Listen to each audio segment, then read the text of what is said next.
Bienvenidos una vez más al Quinto Piso, este podcast donde hablamos de la generación X y los temas que nos afectan, pues cuando vamos llegando a ese quinto piso.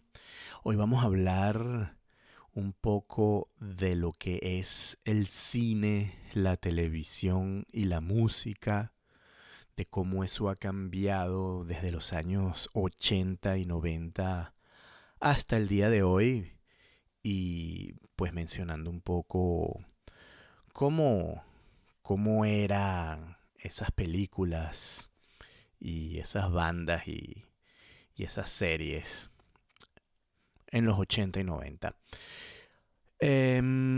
Bueno, vamos a empezar entonces hablando del cine y de ese año cuando yo nací, el año 1976.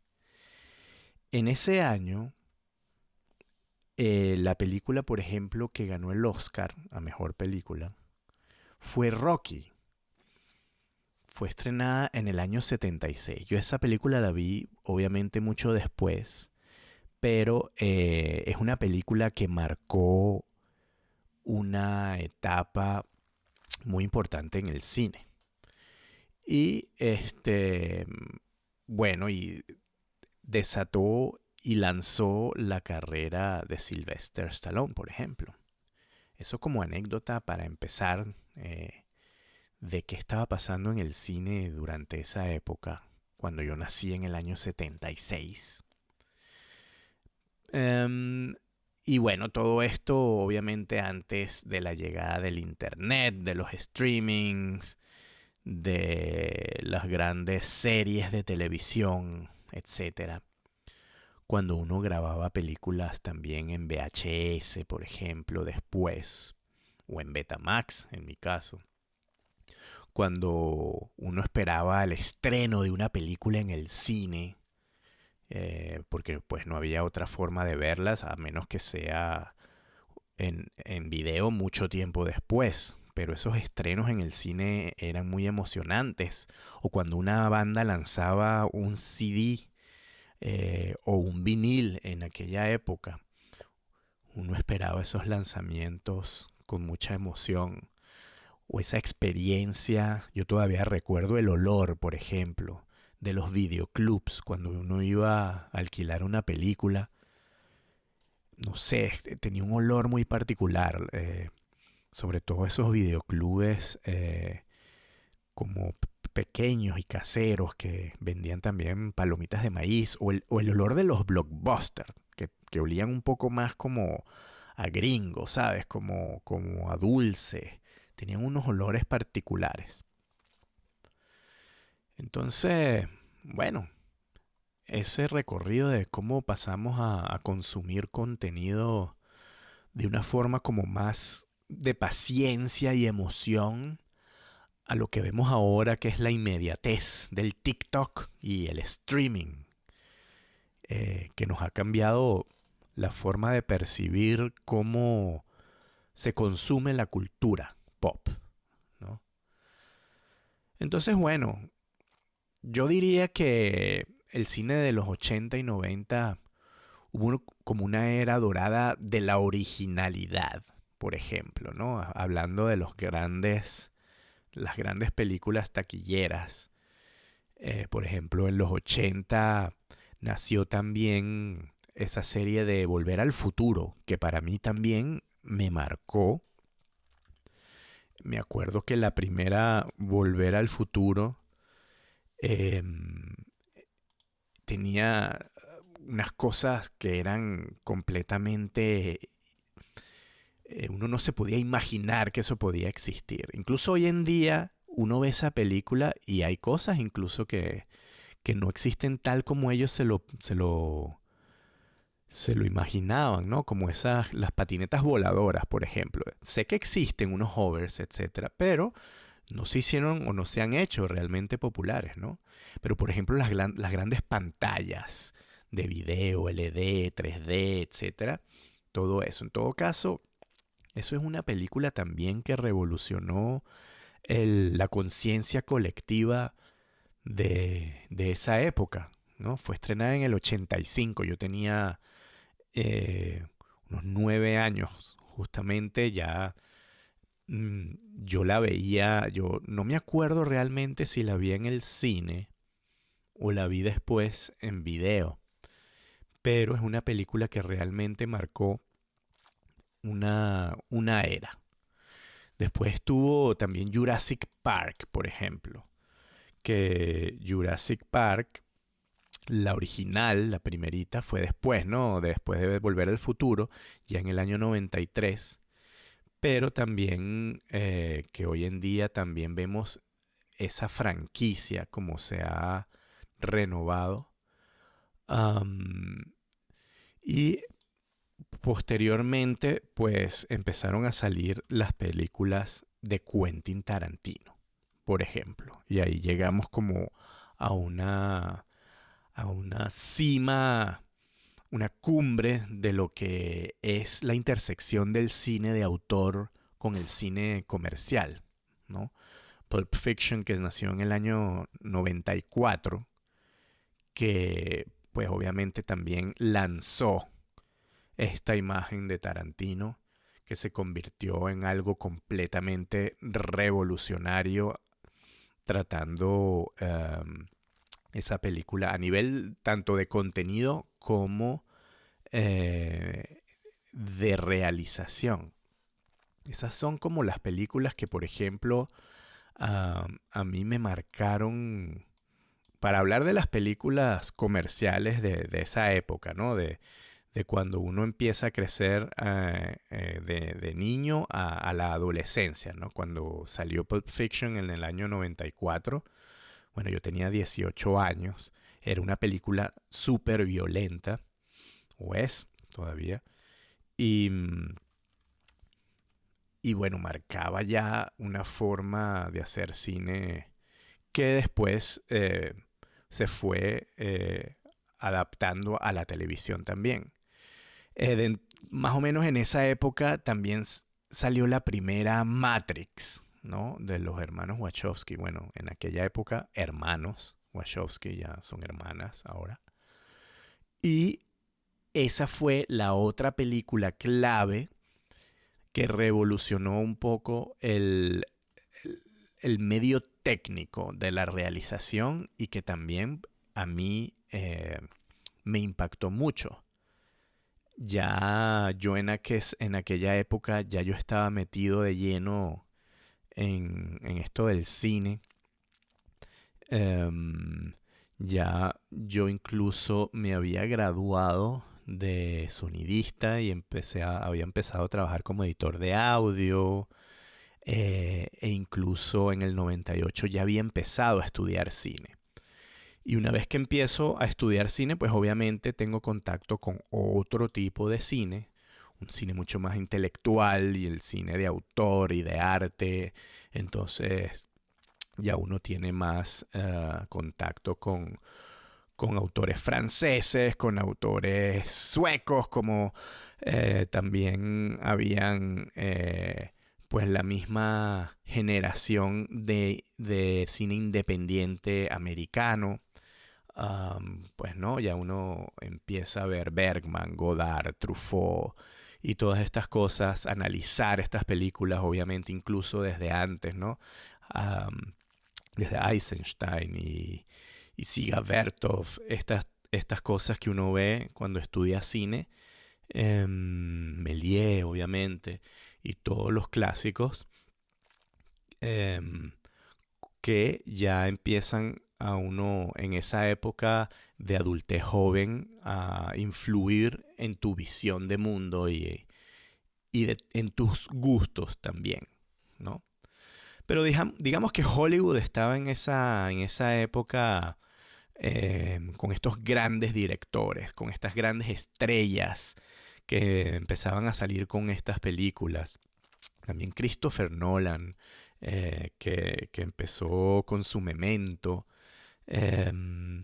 y después se ha convertido en este gigante del cine equiparable a un Spielberg, ¿no? de aquella época. Memento salió en el año 2000, o sea, muy cerca también de Matrix, y también generó esta nueva forma dramatúrgica que tenía que ver un poco con el Pulp Fiction, de cómo esas narraciones estaban completamente em, diversificadas y formaban parte de una nueva era de lo que era el cine americano de aquella época, que después pues sus autores fueron creciendo y se fueron convirtiendo en el mainstream, como lo son ahora, ¿no? Y bueno, uno iba sobre todo al cine, a las salas de cine, a ver estas películas. También me acuerdo en mi adolescencia, cuando salió La Historia Sin Fin, ni siquiera en mi adolescencia, en mi niñez. Eso sí me acuerdo perfectamente haberla ido a ver al cine en Venezuela. Y me acuerdo incluso que eso me impulsó a leer el libro también, que, que era muy impresionante para esa época. Y también había una película que eran las aventuras del barón Munchausen, ¿no? Munchausen le decíamos. Entonces, son películas que también me causaron mucha impresión durante mi niñez. Am, el libro, en este caso el libro de la historia interminable, ¿no? De Michael Ende, alemán, pues que salió en el 79 y la película salió en el 84. O sea, yo tenía 8 años y esa fue la época entonces que yo me acuerdo que fue al cine. Pero yo creo que la primera vez que yo de verdad fui a ver una película en el cine fue a ver E.T., el extraterrestre. Y me acuerdo que la fui a ver en un cine, en un autocine, en el carro. Y yo no sé si estoy confundiendo cosas porque esta película nació en el 82, E.T., yo tenía 6 años. Y yo me acuerdo salir del centro comercial con Cresa en Caracas, con una figura de plástico de E.T. Yo no me acuerdo si el autocine estaba ahí, en el Concresa. La verdad es que no me acuerdo. Lo que me acuerdo es que era un autocine y yo lloraba al ver esa película porque al final era muy triste, ¿no? La despedida de E.T. fue para mí completamente traumática. Yo la vi en el cine y yo me acuerdo que eso me impresionó muchísimo. Ese fue mi primer acercamiento con el cine en una gran pantalla. Entonces, esto era un evento, ¿no? El ir al cine, el ver un estreno. Era la época donde todavía no habían los multiplexes, sino que eran estas salas de cines gigantescas con unas pantallas grandísimas.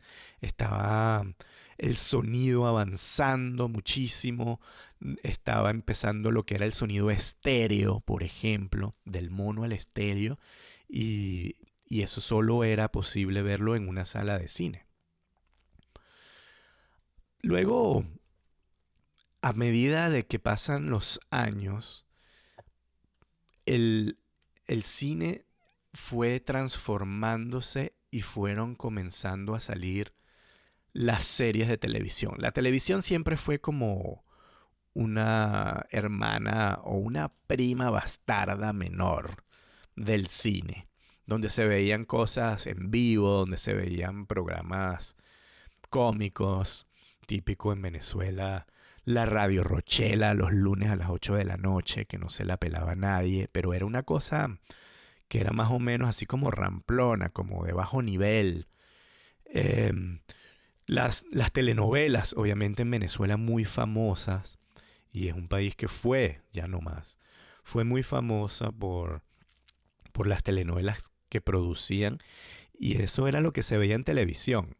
Entonces obviamente la diferencia abismal entre lo que uno veía en el cine y la televisión, después fue cambiando, ¿no? Sobre todo con la llegada del cable, y la influencia americana de canales como HBO.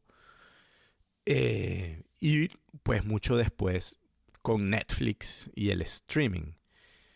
Am, pero, por ejemplo, me acuerdo cuando salió la serie Lost, ¿no? Que en Venezuela se veía por el canal Sony Entertainment Television. Am, Esta serie nació en el 2004. O sea, ya al pasar el siglo, fue como, para mí es ahí donde nace este gran espectáculo televisivo con Lost. Me acuerdo que era ya pues un evento majestuoso que uno esperaba semana a semana para ver los capítulos. Y tenían una producción excelente, pues el diseño de producción de Lost era fabuloso, ya se acercaba más a lo que uno conocía en el cine. Y em, te iba atrapando y te iba haciendo ver que la televisión también tenía otras posibilidades.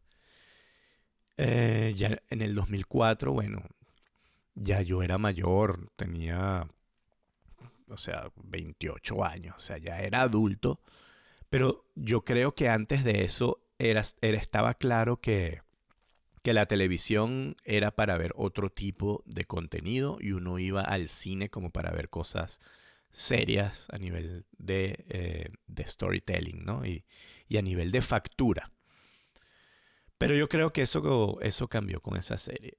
Bueno, y después, en el 2008, entra Breaking Bad, la gran serie, que eso sí creo que cambió por completo la percepción de la televisión.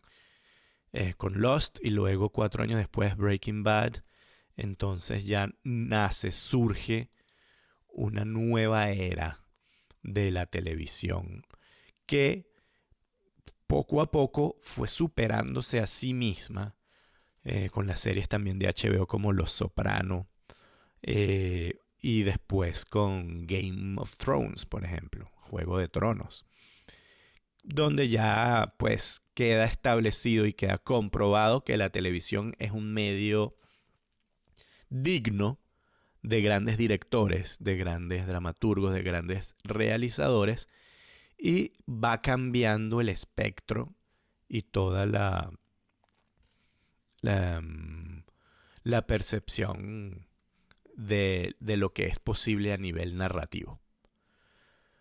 Um, y bueno, llegamos entonces a la era Netflix, donde pues todos sabemos cómo revolucionó la televisión como tal. Cuando Netflix entonces entra en el negocio del streaming, cuando el Internet, digamos que llega a un punto donde ya es posible ver películas a través de ellas sin tener que esperar la famosa ruedita esa que hacía que los videos, bueno, con mala internet, se congelaran y uno no podía ver nada y era todo muy frustrante. Pues Netflix entra al ruedo. Y ya sabemos lo que es ahora, ¿no? Que también hay mucha porquería en Netflix. Pero cuando ellos salen con su serie original, House of Cards, que no fue la primera, porque ellos habían tenido una serie antes, noruega, que en este momento no me acuerdo el nombre,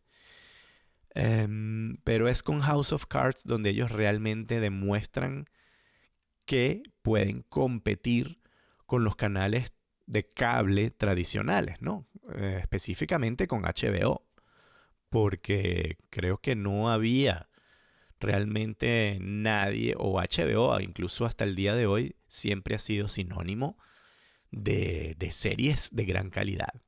Hasta que llegó Netflix con su House of Cards y empezaron a revolucionar el negocio. La gente empezó a cancelar sus cables, su televisión por cable, Y pues Netflix se convirtió en el gigante que conocemos hoy en día, no solo en cuanto a series de televisión, sino en cuanto a películas. Entonces, bueno, de las, no sé, de las miles de películas y series que hacen al año, bueno, sí, tienen un par de joyas que a veces están escondidas y además globalizado, porque eso era una gran diferencia que tenía, por ejemplo, HBO. HBO siendo una serie americana, pues los temas eran muy gringos, era lo que uno estaba acostumbrado en ver en los blockbusters de cine. HBO no llegaba a todos lados. Había una versión latinoamericana de HBO, donde de hecho yo trabajé un tiempo en la cadena de HBO Latinoamérica, específicamente en un canal que era Mundo Olé y después se convirtió en A&E y todo esto, y bueno, y History Channel también. Pero era todo parte de la HBO Latinoamérica. Pero era también otro contenido que llegaba. Uno no veía las series americanas tal como salían, o en todo caso llegaban después.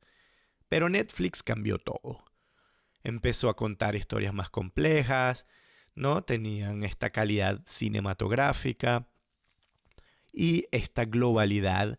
Netflix llegaba, bueno, al principio también solo en Estados Unidos, pero fue, digamos, conquistando el mundo entero hasta que hoy en día pues tenemos que hasta los propios americanos ven series españolas. O sea, el fenómeno de La Casa de Papel, por ejemplo, em, que fue una serie vista en Estados Unidos con mucho rating, por ejemplo, ¿no? Y eso nunca antes se había visto, era todo lo contrario. Uno consumía las series americanas ahora al revés. Entonces fueron saliendo series de todo el mundo. La serie alemana Dark, que también revolucionó todo Netflix. Fueron saliendo después las series latinoamericanas.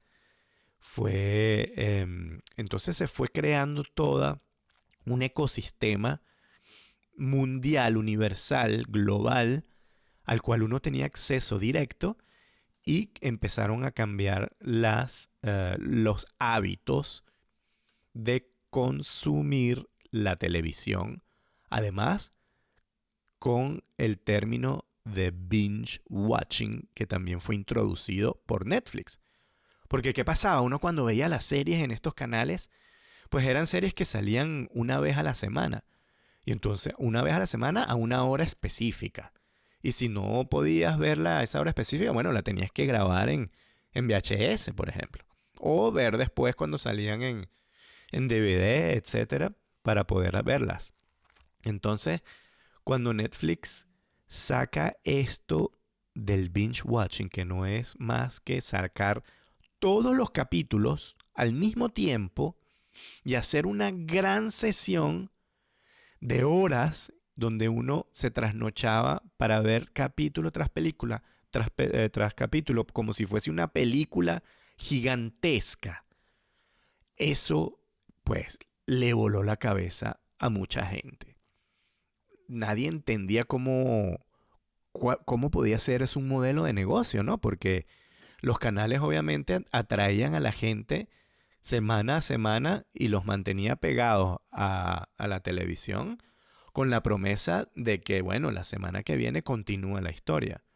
Pero al ofrecer todos los capítulos al mismo tiempo y poderlos ver instantáneamente, pues eso creó una nueva forma de consumir la televisión que se parecía mucho más a al cine, ¿no? Entonces, solo que en vez de ver una película de 2 horas, pues estás viendo una película de 8 horas, 10 horas, ¿no? Una temporada de 10 capítulos de 1 hora, por ejemplo, de House of Cards, podía ser perfectamente, pues, una película de 10 horas y uno hacía esos maratones.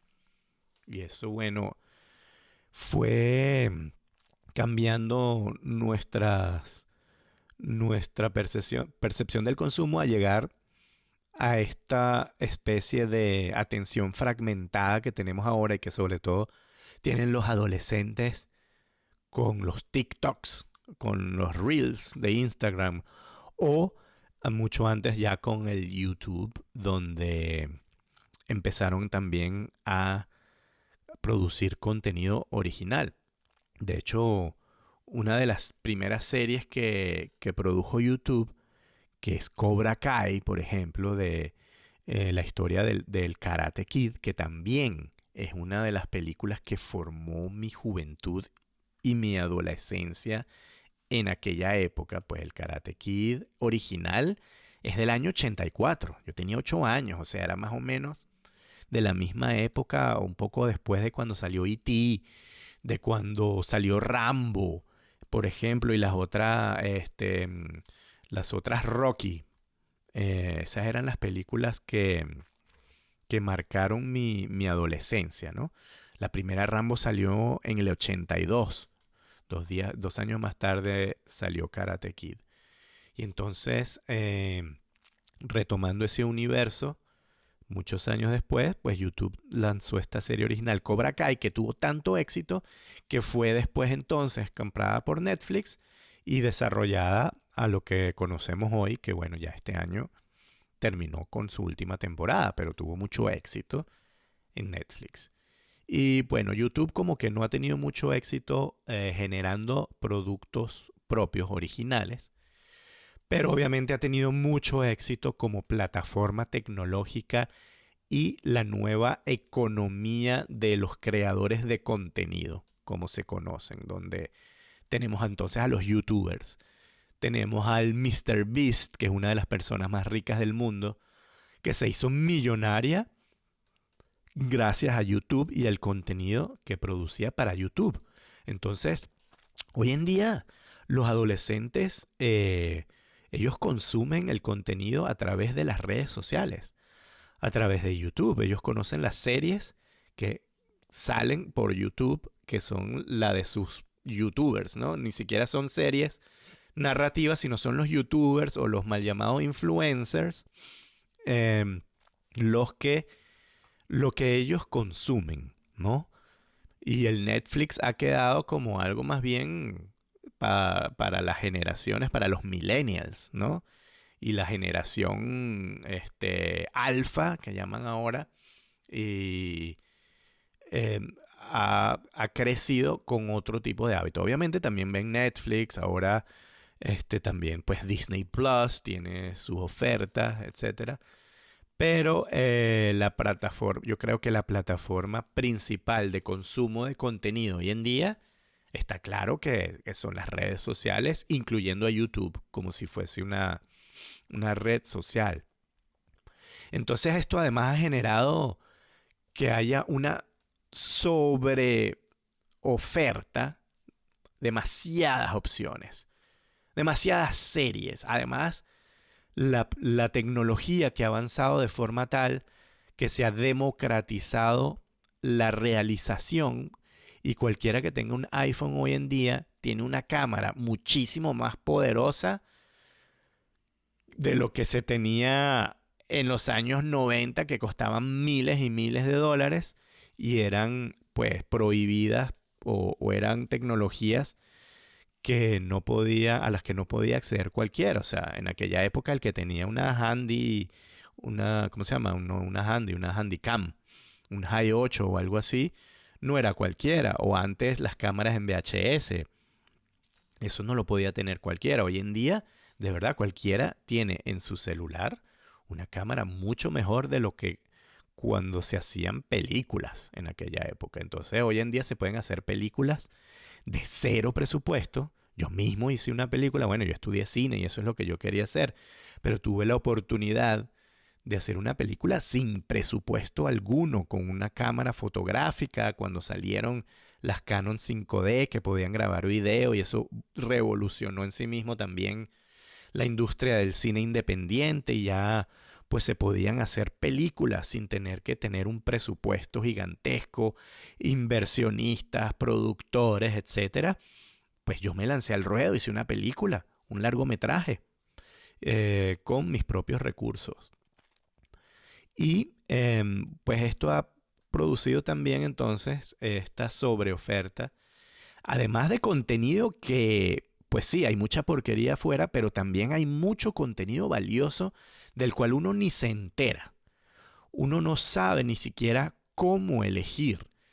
Y entonces uno hoy en día, lo que tenía antes en el cable, que eran, qué sé yo, 100 canales distintos, pues ahora tiene 15 ofertas de streaming distintas entre el Prime Video, el Netflix, el mismo HBO Max, el Disney. Todos los canales locales tienen sus propias mediatecas y servicios de streaming. Entonces se ha convertido en una canibalización brutal entre ellos. Y entonces hay plataformas como Movie o como Art House, etcétera, donde empiezan a curar, etcétera. Y es muy difícil realmente encontrar contenido valioso que existe. Y si los propios cineastas no se ocupan de su propio mercadeo, por ejemplo, pues es muy difícil que alguien se entere que tú hayas hecho una película que de repente vale la pena ver. Y en ese sentido, entonces, pues los festivales de cine han cobrado también mucho valor porque son lugares donde también se cura y donde uno puede descubrir este tipo de contenido. Así que yo les recomiendo, si hay algún festival de cine local al cual ustedes tengan acceso, pues vayan, porque es realmente una de las pocas oportunidades que uno tiene de descubrir contenido que no vas a ver en la pantalla principal de Netflix. Y puede ser que esas películas después estén disponibles en Netflix, pero si tu logaritmo no te la muestra, porque esa es otra. Todas estas evoluciones tecnológicas han creado como una burbuja de gustos y entonces mientras tú más ves algo de una cosa, pues ese logaritmo te va a empezar a mostrar más y más de eso, porque lo que quieren es que consumas más y más, saltes de un video a otro para mostrarte los comerciales, porque de esa forma es que ganan dinero y se va creando esa burbuja de contenido, así como en las redes sociales, mientras tú das más like a una cosa, pues el logaritmo sabe que eso es lo que a ti te gusta y te va a mostrar más de eso y no te va a mostrar otras cosas que de repente tú tengas interés o ni siquiera sabes que tienes interés o que te puede gustar, pero no te vas a enterar jamás porque te has creado tu propia burbuja de contenido, ¿no? Entonces, las plataformas deciden ahora qué es lo que vemos según nuestras interacciones. Ya nuestro gusto se ha ido definiendo por lo que las plataformas deciden qué es lo que a ti se supone que va a gustar, ¿no? Cuando tú ahora pones una película en Netflix, ahí te dice, ah, mira, está esta película, estamos seguros de que te va a encantar. Y bueno, y tú la ves y dices, bueno, no sé, o sea, no me parece. Entonces, eso realmente ha impactado muchísimo cómo vemos el cine hoy en día y las series. Entonces, pero ¿qué futuro tenemos en el cine? ¿Hay espacio ahora para cosas originales, para el cine originales? O, ahora entonces, obviamente, Hollywood, que antes hacía, en los años 80 y 90, hacía estas películas interesantísimas, ¿no? De Nolan, como Memento, Pulp Fiction, Reservoir Dogs, y Matrix y todas estas cosas gigantescas, pero que eran películas realmente atractivas, originales, de autores, aunque eran de autores que se volvieron mainstream y eran películas taquilleras, pero eran películas que tenían un contenido y una forma de realización original, etcétera. Hoy en día, pues Hollywood está completamente enfocado en las franquicias, sobre todo en las franquicias de superhéroes. Y ya no inventa. Entonces el universo Marvel se ha convertido también en una cosa que yo no sé ya qué es. O sea, mi propia hija de 14 años que le encanta Marvel, entonces se arrecha porque sale en Captain America amarillo, por no decir un color, pero no es el Captain America original, o un Hulk rosado viene ahora, ¿no? Porque también viene todo esto de la integración y las políticas de género. Entonces la misma Hollywood se ha convertido en una máquina de absorber todas estas teorías y políticas para llegarle a una audiencia joven, que es la audiencia de hoy, para atraerlas a, pues, a que vayan a las salas de cine. porque pues la verdad es que con la tecnología de hoy, con los servicios de streaming, con los sistemas caseros de sonido, los proyectores, etcétera, uno puede armarse una pequeña salita en tu casa que a veces es incluso hasta más atractiva que una de las salas multiplex que son mínimas y te va a costar 12 euros la entrada más lo que tengas que comprar afuera, etcétera. Mientras que en tu casa, pues tranquilo con tus amigos, te compras unas birras, no sé qué. No hay razón para ir a una sala de cine. Entonces, ellos apuestan ahora pues al espectáculo gigantesco. Y es lo que han intentado hacer con la 3D.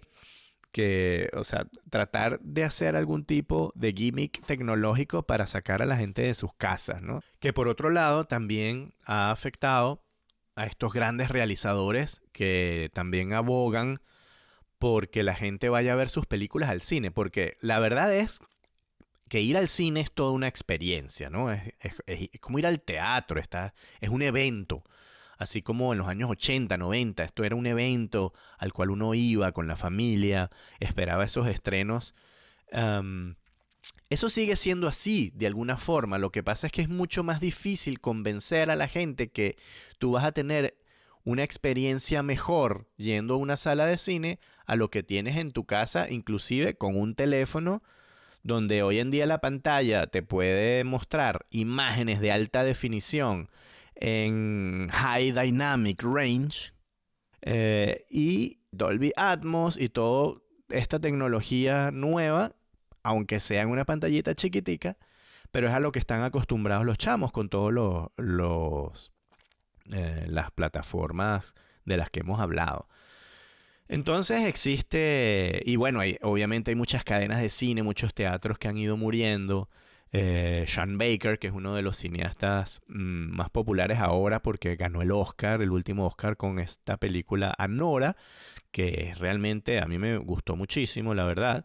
Pero es una película en comparación con otras películas de otras épocas de las que han ganado el Oscar, pues una película bastante pequeña.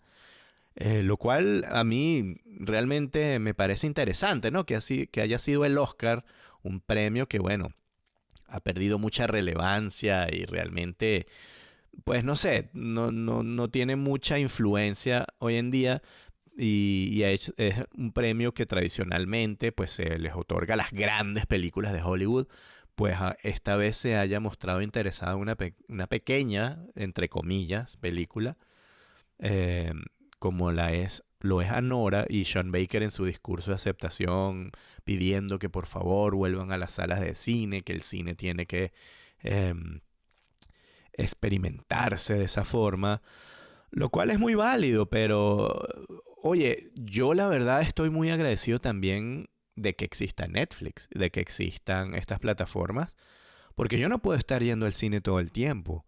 Es una cuestión no solo de dinero, sino de capacidad física. No tengo el tiempo, además de la cantidad de contenido que sale, la cantidad de películas que lleguen o no al cine que uno le interesa consumir, pues es muy difícil que uno pueda, y sobre todo si no estás en una gran ciudad como lo es Berlín o como lo es Ciudad de México o las grandes capitales, donde las películas no llegan al cine, entonces tener la posibilidad de verlas de todas formas en tu casa, que de pronto tienes incluso un buen sistema, que hoy en día no es tan difícil ni tan costoso tener, a través de las plataformas, de todas maneras tienes acceso a esas películas. Entonces realmente estas plataformas sí que han servido para democratizar también la entrada del cine a lugares donde antes era impensable o donde hay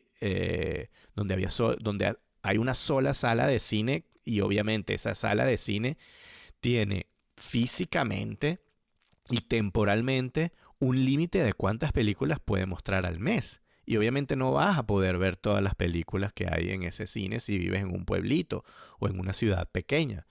Entonces, bueno, oye, ciertamente Netflix, sobre todo Netflix como plataforma principal, pero después estas otras plataformas que han seguido, son una gran oportunidad para, para que estas otras personas puedan acceder a estas grandes obras, ¿no? Y la cultura entonces, en la cultura popular en este caso, se pueda esparcir hasta los rincones más profundos de cualquier lugar, con solo una conexión a internet, que bueno, ya eso es otro punto.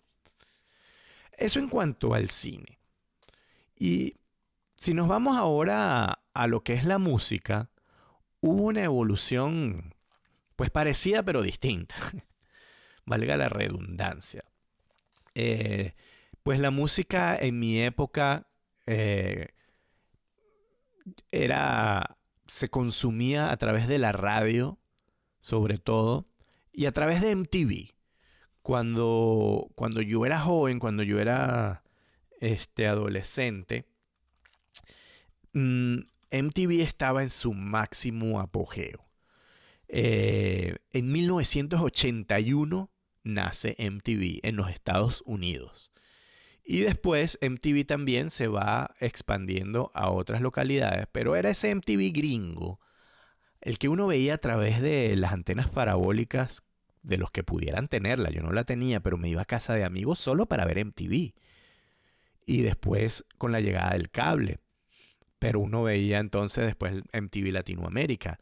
Pero ese MTV estadounidense, gringo, era el que proporcionaba, pues, obviamente, lo que uno conocía como el cine de autor, pero a nivel musical. Ahí era donde se estrenaban los grandes videos musicales. Ahí es donde uno realmente empezaba a consumir la música, sobre todo a mí que siempre me ha gustado el rock y en esa época, en los años 80 y 90, donde surgieron estas bandas de heavy metal y grunge y bueno, nació Nirvana, era a través de MTV que uno realmente se conectaba con eso. Pearl Jam después con sus videos y sus conciertos en vivo. Y después a nivel local, ¿no? En Latinoamérica, el gran Charly García, por ejemplo, con el MTV Unplugged de aquella época. Era esa forma donde uno realmente consumía la música. Además de los discos, pues, además de uno comprara los discos, los CDs, etcétera, y la radio, obviamente. Para mí MTV era el lugar del evento. Eran los videoclips, eran entonces eventos culturales. Eh, por decir, o sea, no ir muy lejos, teníamos el thriller de Michael Jackson, que era prácticamente una película, ese video. Eso marcó un antes y un después en la realización de videoclips. eh, y yo creo que no existe, bueno, no sé la generación de ahora, pero yo creo que todo el mundo conoce ese video, les guste o no la música de Michael Jackson, les guste o no esa canción en específico, pero Thriller era una cosa impresionante. Y después con el video de Smells Like Teen Spirit de Nirvana, pues era el gran evento de MTV y de todo lo que, la influencia que pudo tener hasta llegar al famoso Woodstock del 99, al cual yo tuve el privilegio de asistir, en donde se exacerbó, digamos, todo esto de la cultura extremadamente capitalista con la cultura de la rebeldía del rock, y vemos cómo terminó eso en llamas, pues. Prácticamente la gente incendió ese Woodstock como protesta porque en ese calor de Nueva York en verano, donde fue el Woodstock 99 en Rome, New York, en Roma, Nueva York, el calorón donde uno estaba metido en esa granja y te vendían un agua a $6, que oye, en el 99 era una fortuna y todos éramos chamos, adolescentes, que veníamos ahí, pero con el esfuerzo más grande del mundo, sobre todo los que veníamos de afuera. Yo venía de Venezuela y me compré ese pasaje para ir para allá y coño, uno se tomaba un agua, no estamos hablando ni de un trago, ni de una Coca-Cola, de un agua. Entonces la gente obviamente se exacerbó, tumbó los cajeros automáticos, tumbaron las torres de altoparlantes, hicieron fogata con eso, además muy poético, porque en ese momento los Red Hot Chili Peppers, que estaban cerrando el festival, empezaron a cantar Fire, y eso era pues una bacanal de rebeldía, y eso fue apoteósico. Yo tengo fotos de eso, y ese fue así como esa cúspide de ese momento donde chocaron, donde empiezan a chocar. Estamos hablando del año 99, ¿no? Donde empieza esa comercialización al máximo de la cultura gringa, pero está en su pleno apogeo también esta contracultura que siempre había existido, sobre todo del lado del rock.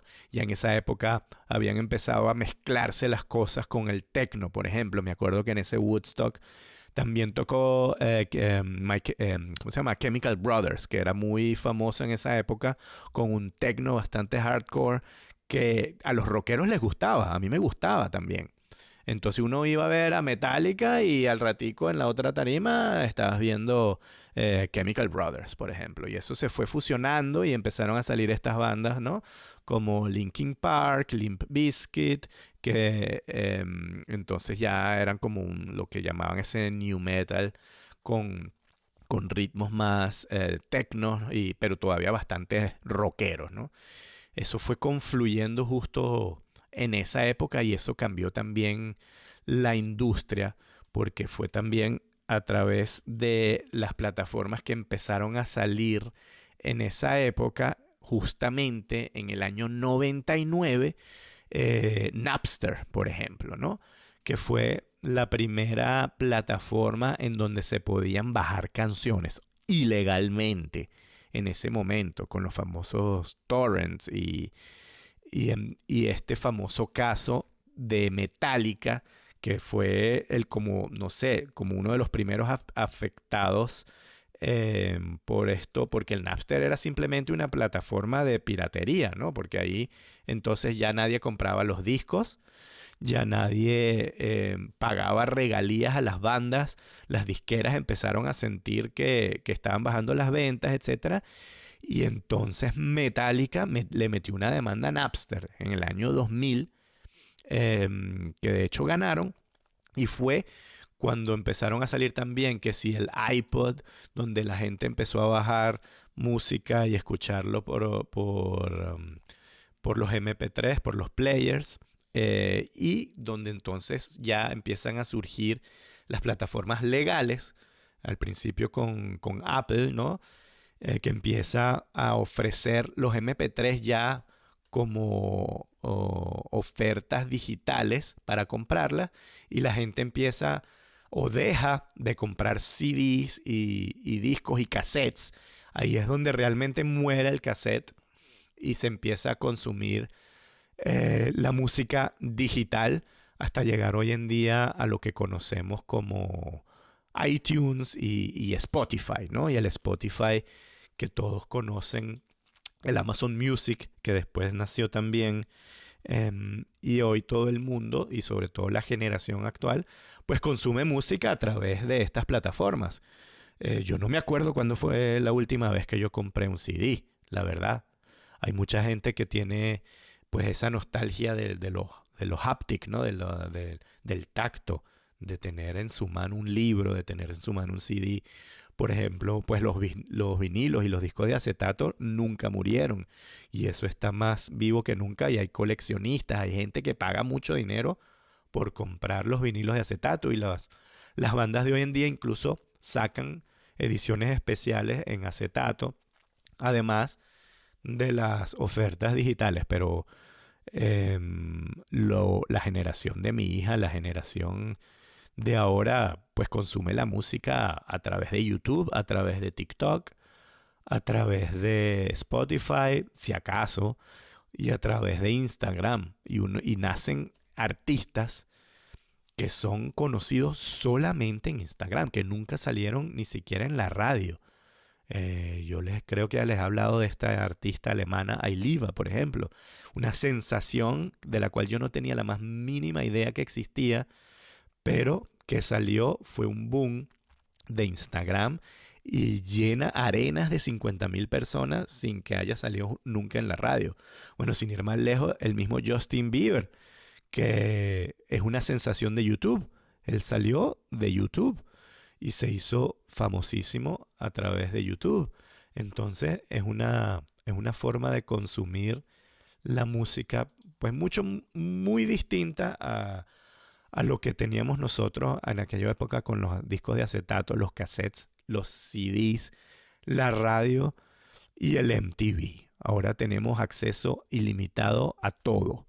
Entonces, al igual que en el cine y en el área audiovisual hay una sobreoferta, de la misma forma, pues a nivel musical hay una sobreoferta de cosas que salen, porque hoy en día todo el mundo puede publicar en Spotify, por ejemplo, en el SoundCloud. Antes de que saliera o de que Spotify se hiciera muy famoso, las bandas publicaban ellas mismas en el SoundCloud y habían fans de estas bandas exclusivamente que escuchaban música a través de SoundCloud, por ejemplo. Em, y entonces esto ha fragmentado un poco también la oferta. Y eso ha llegado a que también la fragmentación de los gustos de la generación de ahora a través de los TikToks que duran 15 segundos, los challenges, etcétera, que también afectan ese algoritmo de igual forma que lo afectan las plataformas de streaming audiovisual, pues se crea esa burbuja musical. Entonces no sales de ahí, te empiezan a, a presentar más bandas, más bandas, más bandas como del mismo género musical y no puedes llegar de repente a música nueva, valiosísima, genial, de bandas independientes de las cuales ni te enteras que existen, ¿no? Si no estás en esa burbuja. Entonces, y como hay tantas también, hay tantos artistas que han nacido gracias también a esta cultura, lo cual es bueno y malo. Es bueno porque existe esa democratización también del acceso a la distribución, que ya no tienes que pasar por una disquera, por el rep manager, ¿sabes? En aquella época te tenía que descubrir a alguien tocando en un club y entonces te llevaban para que firmaras en una discográfica.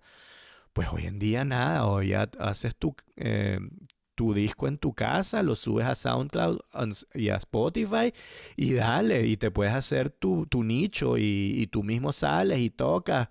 Y entonces ya ni siquiera venden los CDs en los conciertos, sino lo que tienes es un código QR donde la gente lo escanea y te vas para el Spotify y lo empiezas a seguir y ya no se mide por la cantidad de discos que vendes, sino por la cantidad de reproducciones que tienes en Spotify. Entonces, es mucho más difícil también llegarle a la gente porque depende del mismo artista. Ya no tienes la maquinaria de mercadeo de millones y millones de dólares que las discográficas invertían en los tours, en las promociones, en MTV, en hacer los videos. Hoy en día, pues los videos los hace uno mismo, los sacas en YouTube y por eso es que MTV quedó para reality shows de tercera categoría que ya no tienen nada que ver con música. O sea, no tengo idea por qué se sigue llamando MTV, porque de música no tiene nada ya ese canal, porque ya pasó, es completamente irrelevante. Los videos musicales ya no se consumen a través de la televisión. Se consumen a través de Instagram, TikTok y si acaso YouTube, y cualquiera los puede hacer. Entonces, wow, es un gran cambio en la percepción del consumo y una gran diferencia generacional de, de cómo se accede a la cultura pop de hoy en día, sobre todo en cuanto al cine y la música. Que si es mejor, que si era mejor antes o es mejor después, o es nostalgia, eh, no sé, cómo rescatar lo mejor de ambas cosas, lo mejor de ambas épocas. Yo estoy muy de acuerdo con la democratización de la tecnología, de lo que eso permite, porque eso permite expresión artística a cualquier nivel. Que que eso sea bueno o malo, no sé. Eso, digamos que depende mucho del mismo consumidor. Pero el hecho de que uno pueda expresarse, de que uno pueda crear de cualquier forma, yo lo considero como algo positivo.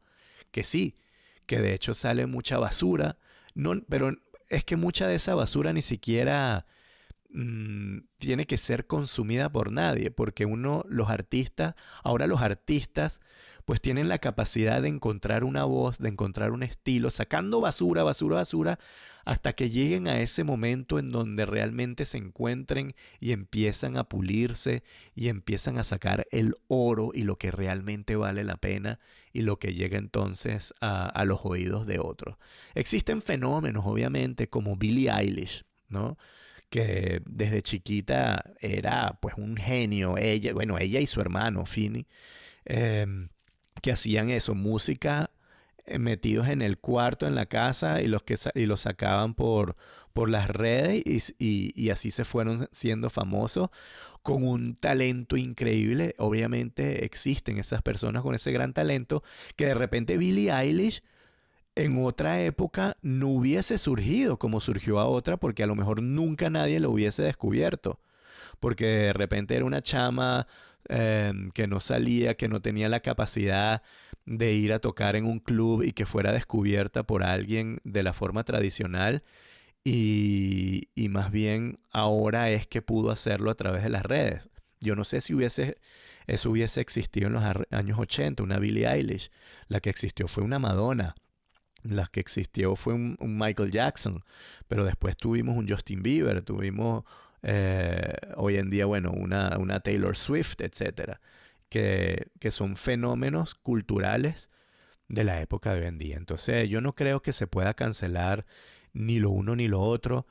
Es una forma como habría que reflexionar cómo recuperar lo mejor de ambas épocas, de em, cómo avanzar y cómo no cancelar o decir que lo de hoy es una mierda y lo antes era mejor y viceversa.